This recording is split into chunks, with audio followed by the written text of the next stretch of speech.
morning. It has been a while. I'm back at home. The girls are at home. Well, they're at school.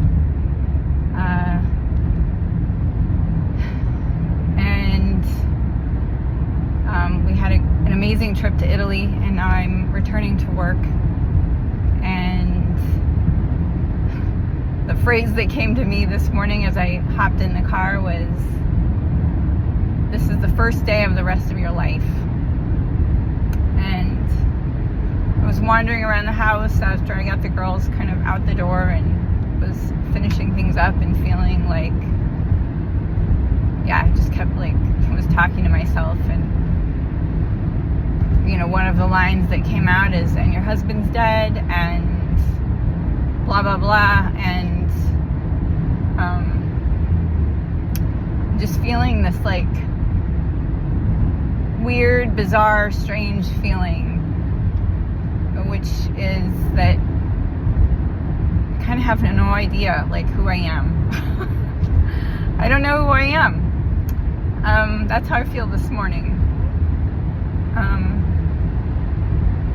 When you partner with someone for a long time and then you go through something intensive like cancer treatment, it's like your whole identity is wrapped up in being the caregiver and in this disease process.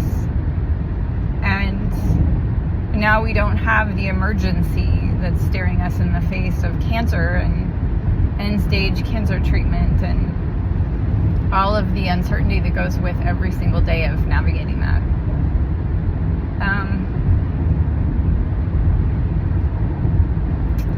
And there's a weird feeling of missing. I miss that. I miss having that deep sense of purpose, and I know what I'm waking up for. I know who I'm checking in on. I know who's needing me. And my girls definitely need me. But there's something really profoundly intense about that whole experience. And I don't want to have to go through that again. I don't want to have to go through that with my daughters. But I wouldn't trade any of it if that's the only way that I got to spend those last days with Tim. I wouldn't trade it for anything in the world.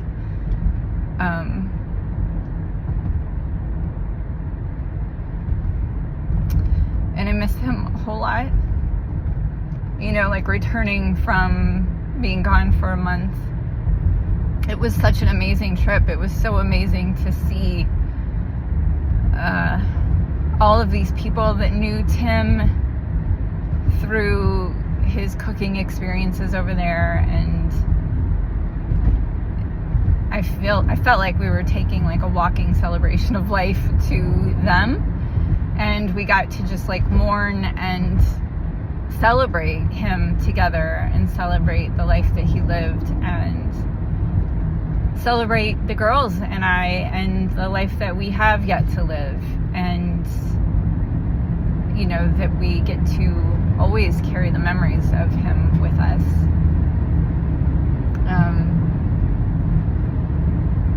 I feel like going on that trip, we got to just see this whole other side of Tim. I knew that side because it showed up every night at our dinner table, and it showed up anytime he was in the kitchen or in the gardens. And I think now this phase I'm in is I'm teasing out which parts, the parts of us that were intertwined with each other and created this kind of joint identity. I feel like I'm extracting myself from that and looking at who am I? Who am I separate from that? Am I separate from that? I'm clear about who I was supporting and who he was. I feel less clear right now in this moment about myself. And that feels a little bit scary. Maybe a lot. It also feels kind of exciting. I feel kind of on the edge of this potential for a new kind of adventure.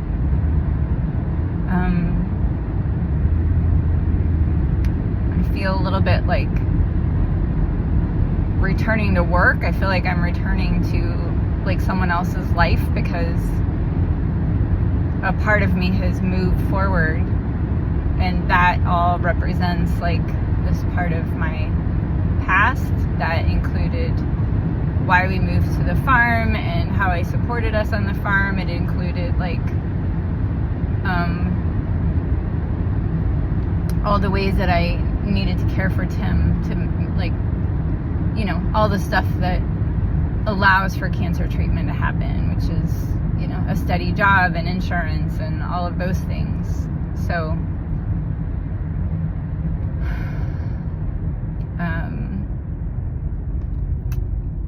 I'm returning now and, you know, just going to show up and be myself and trust that that's enough. And if it's not enough, then, you know, I have to move to where I can be enough. I do know things that I'm passionate about, and I do know things that I'm very committed to. But there's a lot inside of me that's just being like reworked and reorientated, and part of me feels like I should just be quiet about this and keep it to myself. But I feel like there are other people who are navigating life beyond cancer.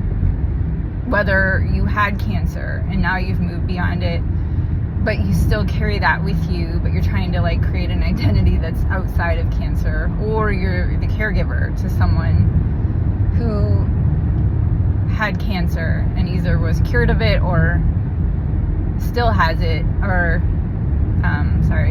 or has passed from it. So identity crisis, it feels like the phase I'm in right this minute.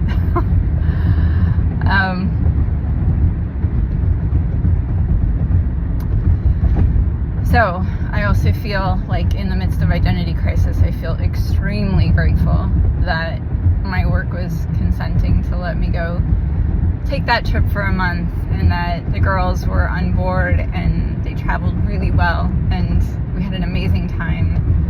I'm grateful to all of the people that hosted us. If you're listening, you know who you are, and I am so deeply grateful for you.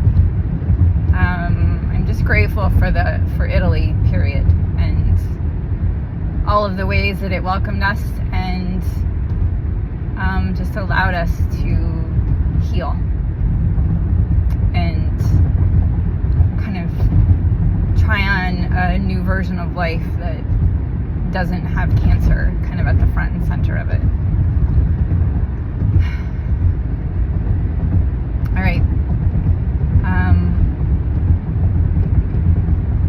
Wherever you are, whatever you're doing, however life is speaking to you today, and whatever it's calling out to you to do today, I just send you lots of peace and thank you for tuning in, and just being with me and us on this journey.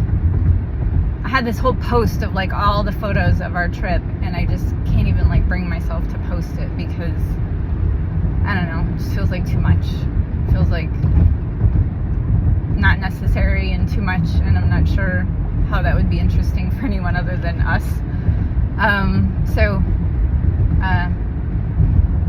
If that is something that's interesting and you'd like to see that journey, let me know. I will post it, but if it's not so interesting, I don't need to. So, all right.